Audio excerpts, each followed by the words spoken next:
Ngayon naman, kakausapin natin ang ating best player of the game. Saving his best for last. Nandito si Raymart Escobedo in his farewell game in the NCAA. Congratulations, Raymart. Congrats. Kamusta? Thank you po. Okay lang po. Ayan, 19 points ngayong araw na to. Pag-usapan muna natin, going into this game, anong naglalaro sa isip mo? Kinakabahan ka ba? O motivated ka? Kasi huling laban mo na sa NC. Motivated po ako. Masaya ako. Nag-enjoy ko na lang yung game na last game ko. Sabi ko, ibubuhos ko na to lahat kasi wala nang bukas, wala nang last year. Ito na yung last na game sa NCAA. Kaya binibigay ko lahat yung best ko para sa team at sa school. Raymart, unang taon mo pa lang, unang laban mo pa lang sa NCAA, nakitaan ka na namin ng potensyal. Dito sa huling laro nyo, ano masasabi mo yung naging growth mo as an individual and as a player for San Sebastian? Yung confidence ko at tiwala sa sarili. At yun sa mga dati kong mga coach ko dati nagpapagaling sa akin. Nagpapasalamat ako sa kanila dahil sa kanila gumaling ako at tinuruan ako ng tama sa pagbabasketball po. Bart, galing ng laro mo. Congratulations. Saan ang gagaling yung mo kanina? Beast mode ka eh. Nakita ko, wala kang pinipili. Malaki, maliit. Talagang lahat ng inatake mo. Pang-highlight eh. Saan ba nang gagaling yung yung galit mo kanina sa game kaya nakaganda ng pagka-performance mo ngayong gabi?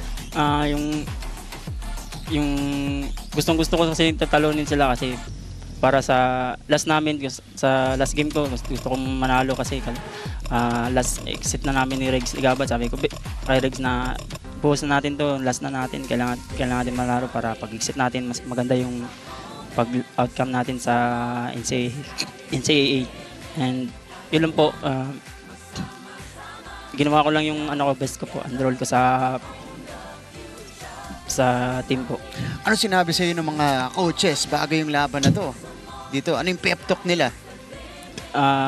Sabi ni coach, bigyan daw namin sila ng magandang laban. Kaya ginawa namin yung yung game plan tapos sumunod lang kami sa kanila. Grabe yung pinakita mo ngayong araw na to, Raymart. 19 points and of all teams against the defending champions. Nabanggit mo, gusto mo talagang makabawi. Ikaw ba, may personal ka talagang gusto mong talunin itong San Beda? Kasi syempre, dito sa NC, bibihira nyo, nagawa niya at least in the past few seasons. Syempre, champion team yun eh. Tinatatakutan din sila kasi ilang nag-champion sila sa NCAA. Okay. Raymart, eto na. Syempre, player of the game, future mo sa basketball, yung mga gusto mong puntahan ka dito kasi kanina nag-showcase, dami nanonood, dami nagsabi siguro na kunin natin yan si Raymart. Kung saan man ako dadalhin igad, pupunta man ako ng pro, bibigay ko lang yung kung anong meron ako maglaro.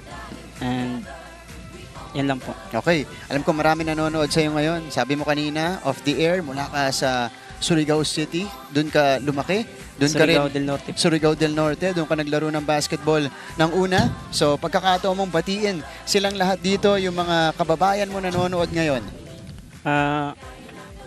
Una-una, nagpapasalamat po ako kay God kasi binigay sa amin yung panalo. And binabati ko po si Boss James Robano, Colky Robin, si Prime, kung Laudy Bautista, and Father Henry, Father Fixon, and Father Berhel, and the entire San Sebastian community. Salamat po sa walang sawang suporta sa inyo, and sa family ko, sa girlfriend ko, sa mga taga Surigao Surigao City. Salamat sa suporta ninyo, and God bless you all. Huli na lang, Raymart, ginawa nila to kahapon. Dahil final game mo na, pwede kang mag-sign off dito sa NCAA. Ayan, sabi mo, Raymart Escobedo, now signing off. Raymart Escobedo, now signing off. Yes, number 11 from the San Sebastian Stags, Raymart Escobedo, gumawa ng marka dito sa NCAA. Congratulations and good luck in your next step.